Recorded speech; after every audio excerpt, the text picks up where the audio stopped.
The admitted special mentions for today. Shri Ambet Rajan. Honorable Chairman, sir, I wish to highlight the gross injustice being done to SC/ST employees belonging to Central Secretariat Services. Since 1970, the personnel belonging to CSS, that is Central Secretariat Service, were given relaxation in standard under Regulation 7(3) of the Central Secretariat Service Section Officers Grade and Stenographer Grade B, Limited Departmental Competitive Examination Regulation 1964. An amendment to this was made effective from 22nd July 1997. Nobody is here, yeah? It is pertinent to mention here that the government took this decision on the basis of the order passed by the Apex Court. The same Apex Court in a Rohtas bunker case, challenging the central government's amendment in the said Regulation 1964, observed that the judgment passed in S. Vinod Kumar case is in per curiam, that is through lack of care. In its order dated 15th July 2014, passed after 17 years of legal battle, also held that the amendment made in the regulations as illegal and directed the DOPT to modify the results in the section officers, stenographers, grade B, grade 1, limited departmental competitive examination 1996. Already 7 months had elapsed and the DOPT has not taken any concrete steps in this regard. The relaxation upheld in the judgment will benefit all the SC/ST employees in India belonging to the service. I urge the government to take up immediate action to implement the Apex Court's decision passed in Rohtas bunker versus Union of India and another, and immediately revoke the DOPT's order OM dated 22nd July 1997. Thank you, sir. Thank you. Shri Vaishnav Farida, not present. Shri K.R. Arjunan, not present. Shri Bhuvneshwar Singh. Sir, K.R. Arjunan is there. Please. Sir, Development K.R. Works is Arjunan. KT Railway Station of Nilagiri District. Honorable Deputy Chairman, sir.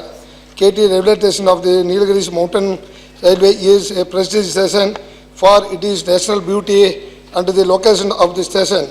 This station was built of 1908 and scheduled for a people of Nilagiri will as the tourists from all over the world of the past 100 years. People of the KT village and nearby villages, employees of various government and private organization, school and college students are regularly visiting for the station, traveling locally to book reservation ticket of the reservation office furniture in this session.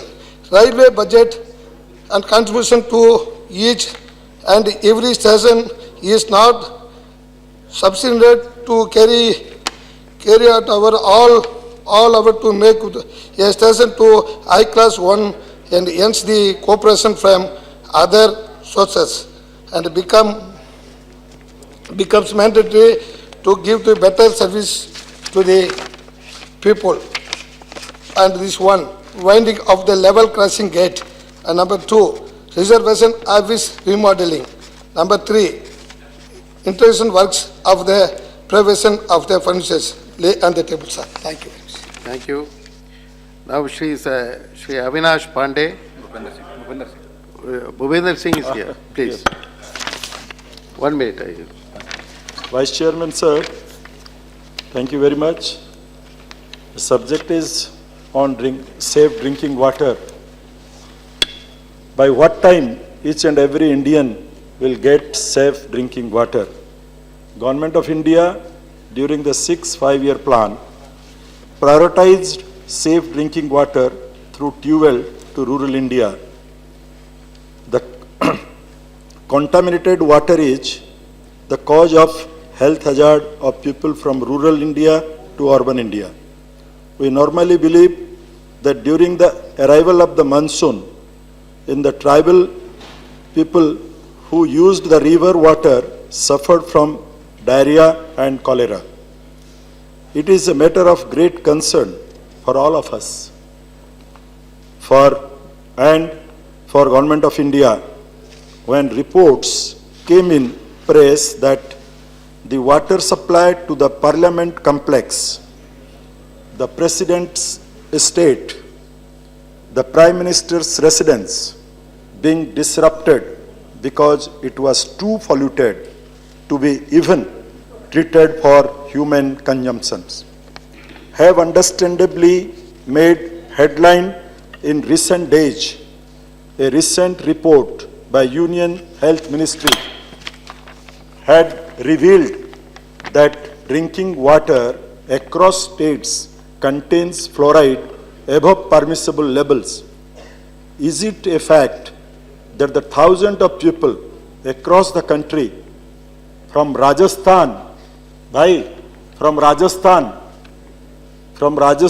Maharashtra, Telangana, Karnataka, Andhra Pradesh, Chhattisgarh, Madhya Pradesh, Uttar Pradesh, Bihar, Assam, West Bengal, finally Odisha, are at risk of debilitating diseases such as skeletal fluorosis.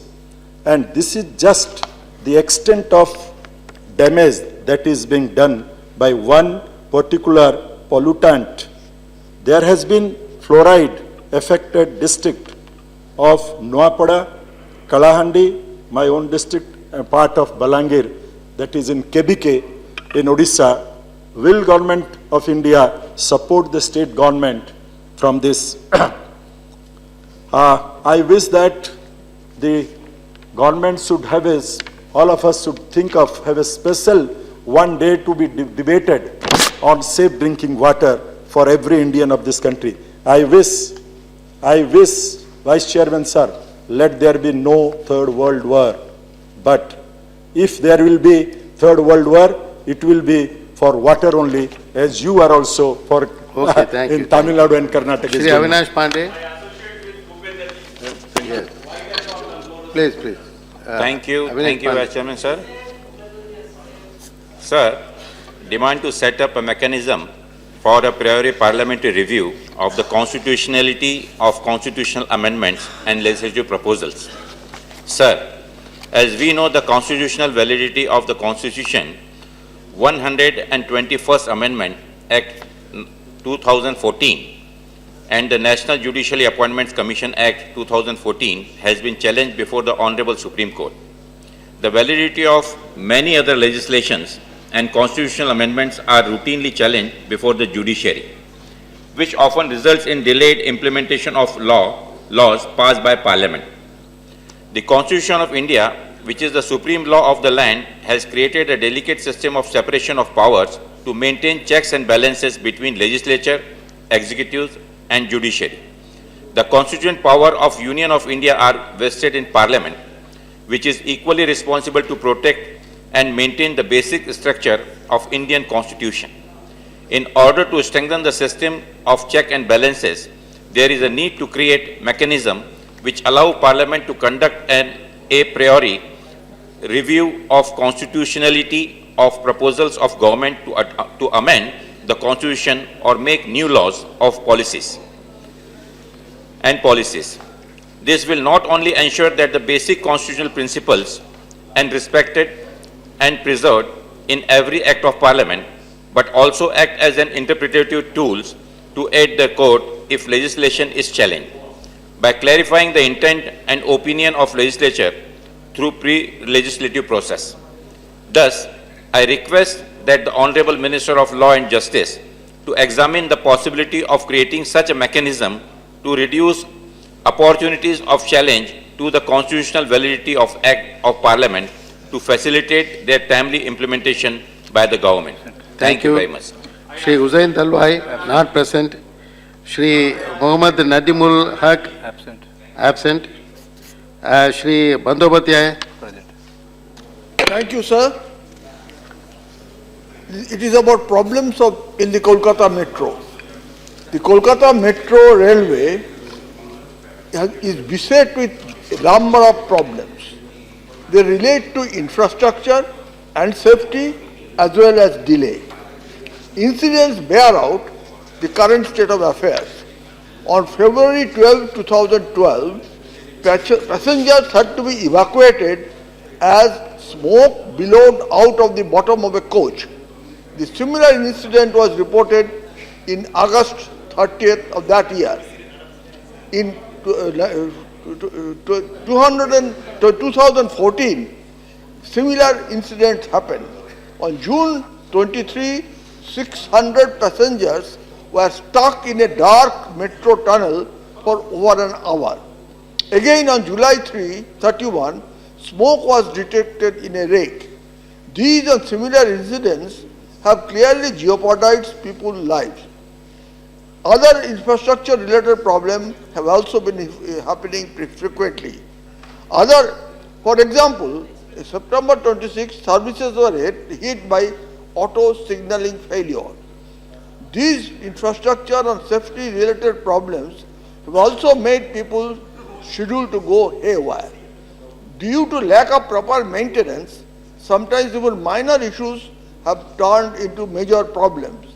And this, when the fares were increased in November 2013 by substantial amount up to a maximum of 78%, the increased earnings have clearly not translated into better infrastructure and adequate safety and efficiency.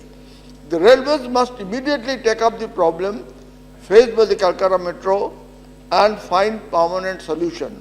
Efficiency of services and safety have been hallmark of the Metro Railway so far. The government must ensure that serious deficiencies are ironed out quickly in a time-bound manner. Thank you, sir. Thank you. Mr. Derek Gubrai, absent. Mr. Jairam Ramesh, absent. Sri Devendra Gaud, absent. Srimati Gundu Sudharani, absent. Dr. K.P. Ramalingam. Thank you, Chairman, sir. Sir, my special mention is very, very important one. That is about regulatory functions of pharmaceuticals should brought under one umbrella. It is a central government's responsibility to ensure that the medicines manufactured in the country, imported into the country, are of the quality and efficacy. I understand that the current market size of pharmaceutical sector is 1,80,000 crores and it is growing at the rate of 10% annually. Our country has around 10,000 manufacturing units of different sizes, small, medium and large scale, including miscellaneous ancillary industries. India has all type of manufacturers having highest US FDA approval outside the United States. Currently, regulations are controlled by the CDSCO, Ministry of Health and Family Welfare. Pricing related issues are the concern of the National Pharmaceutical Pricing Authority, NPPA. Ministry of Chemical and Fertilizers. Export Promotion Council related issues of pharmaceuticals products are handled by Ministry of Commerce and Industry. New chemical entities are taken care by the Indian Council of Medical Research, ICMR. Ministry of Science and Technology is concerned about DNA products are looked after by Department of Biotechnology. Ministry of Science and Technology, thus there is multiplicity of agencies with regard to pharmaceutical products. In view of the foregoing, I strongly feel it is necessary that there is a separate autonomous body like CAG, the CDSCO should be made autonomous and come under Prime Minister of India to regulate the functions of pharmaceuticals. Thank you. Thank you. Shri Ananda Bhaskar, Rapulu. Honorable Vice Chairman, plead to undertake archaeological study of Pogalakonda and other sites in Telangana. Without archaeological study and with gross negligence and severe resource crunch in India, its grand heritage is not attracting attention of local population as well as tourists. In Telangana, between Shalivana and Kakatiya dynasty and after Kakatiya and before Golconda Qutub Shahi dynasty, the historic links were not fully authenticated by excavations of several sites. Failure in preservation of the vital sites for future studies is creating permanent vacuum in establishing the chronology and upkeeping the historicity. After great pains, the dynasty of Vishnu Kundini between Shalivana and Kakatiya and the greatness of Kotilingala in Karimnagar district could be established. In Warangal, Nalgonda, Khammam districts, there are several such locations. In Warangal district, Palakurti Mandal, Bommera is of great Telugu poet Bommera Potana, famous for his Mahabhagavatam. Palakurti is of great Shaiva revolutionary poet Somanada. Valmidi is believed to be of Maharshi Valmiki. In Warangal district of Kodakanla Mandal, the mammoth single rock hill Pogulakonda was headquarter of Prolaya dynasty. In Nalgonda district, Rachakonda, Devarakonda structures were taken note of, but other locations, Amanabolu, Vardhaman, Kota of Jain fame, Arvapalli, Panigiri were grossly neglected. In Khammam district, such sites were neglected. Keeping the need of preserving replicas of civilizations in view, I urge upon Union Ministry of Culture to primarily enumerate such sites in Warangal, Nalgonda and Khammam districts and to initiate to establish the links of history through archaeological studies in Telangana. Thank you very much. Thank you. The House stands adjourned till 11 a.m. So kind of you. So kind of you. Yes, yes. These two So people. kind of. will- Yes, yes, please. Very good, very good. The House stands adjourned till 11 a.m. on Monday, the 16th of March, 2015.